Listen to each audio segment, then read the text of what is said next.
90 წელი რუსული ოკუპაციის შემდეგ პარლამენტის გადაწყვეტილებით წელს საქართველოს 25 თებერვალს პირველად ოფიციალურად ოკუპაციის დღეს აღნიშნავს. ჯერ კიდევ 1921 წელს მაშინ, როდესაც რუსეთის მე-11 არმია საქართველოში შემოვიდა, ქვეყნის მისადგომებს მოხალისეები და იუნკერები იცავდნენ. დამოუკიდებლობისთვის ბრძოლას 20-21 წლის ახალგაზრდები შეეწირნენ.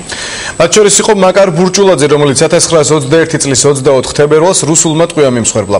ქრონიკამ ჩოხატაურში ქართველი იუნკერის საფლავი გადაიღო. ეკოსოსიალია მოგიყვებით დღემდე უსმები კიდევ ერთი ქართველი მებრძოლის ისტორიას.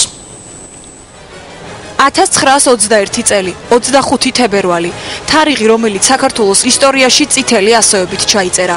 რამდენიმე 1000 დაღუპული და 70 წლით დაკარგული თავისუფლება.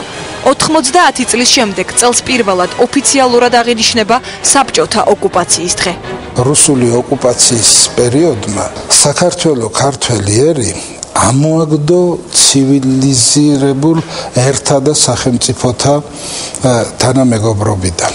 საერთოდ სულ სხვა გზით დაიწყო განვითარება საქართველოს. ეს ეხება პოლიტიკასაც, ეკონომიკასაც, სოციალურ ურთიერთობასაც. სანამ საბჭოთა არმია თბილისში შემოიჭრებოდა და სანამ სერგო ორჯონიკიძე მოსკოვს შეატყობინებდა, რომ თბილისის თავზე წითელი დროშა ფრიალებს, მტერს წინააღმდეგობა კოჯორ ტაბახმელასთან იუნკერებმა გაუწიეს.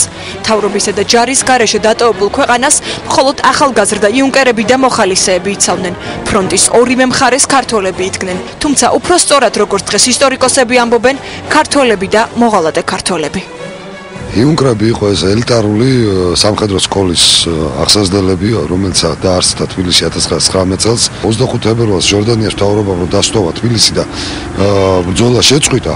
იუნკერები ჯერ კიდევ გამარჯვებულნი იყვნენ და არც ერთი შეტაკება არ ჰქონდათ წაგებული. ზუსტად 90 წლის წინ თებერვლის ასეთ თოვლიან დღეს, როდესაც მტერი საქართველოსკენ რამოდენიმე მიმართულებით დაიძრა, თბილისის მისადგომები და ქვეყნის დამოუკიდებლობა მხოლოდ ახალგაზრდა იუნკერების იმედად იყო დარჩენილი. სწორედ 20-21 წლის იუნკერები მოხალისეებთან ერთად უწევდნენ აქ თბილისის შემოგარენთა სასტიკ წინააღმდეგობას მე-11 წითელ არმიას და ისტორიას ენით აუწერელი გმირობები შემოუნახეს.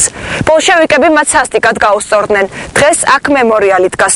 ერთ-ერთი იუნკერი კი თურმე ჩოხატაურიდან ყოფილა. ჩოხატაურის რაიონში სოფელ სამება სასაფლაოზე ერთი საფლავი განსაკუთრებული გმირის ისტორიასა და სახელს ინახავს.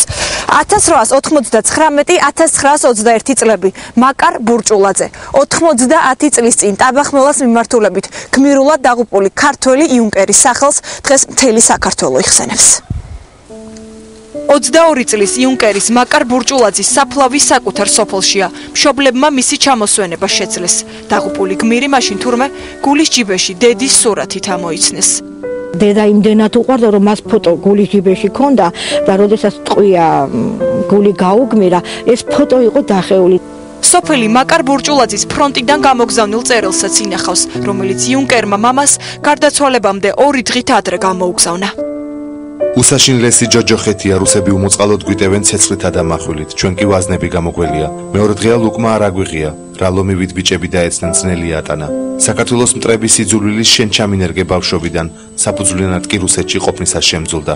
იარაღი გვინდა, იარაღი ცარიელი ხელებით რა უნდა გააკეთო, იყინება ყველაფერი. დედას ეს წერილი არ წაუკითხო, არ დამიჯერებ, როცა გიამბობ რა გასაჭირს ვიტან სამშობლოსთვის.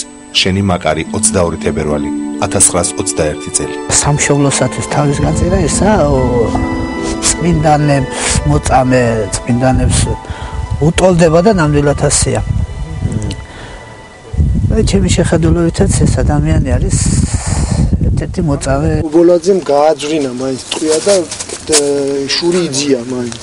ბოლშევიკებმა არც გმირის საფლავი დაინდეს. ობელისკს დღემდე ეტყობა ნატყვიარი, რომელიც წითელმა მეთაურმა ობოლაძემ 1923 წელს დატოვა.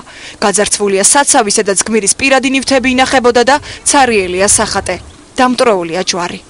თელამ ისტორიას აქვს კიდევ გაგრძელება, როგორ მოვიდნენ აქ ბოლშევიკები, როგორ უნდა დანგრევა ამ ბარელიეფის, რომლის წინაც ახლა ჩვენ დგავართ და როგორ გადაუდგა მათ მთელი სოფელი. ბოლშევიკების ტყვიებმა ვერც გმირების სახელები და ვერც მათი ისტორიები ვერ წაშალეს. იუნკერები შალვა ერისთავი, მიხეილ თუმანიშვილი, მედ და მარო მაყაშვილი. ისტორიამ რამოდენიმე მათგანის სახელი და გმირობა შემოინახა. საბჭოთა ოკუპაციიდან 90 წლის შემდეგ კი საქართველო დღესაც რუსული ოკუპაციის მსხვერპლია.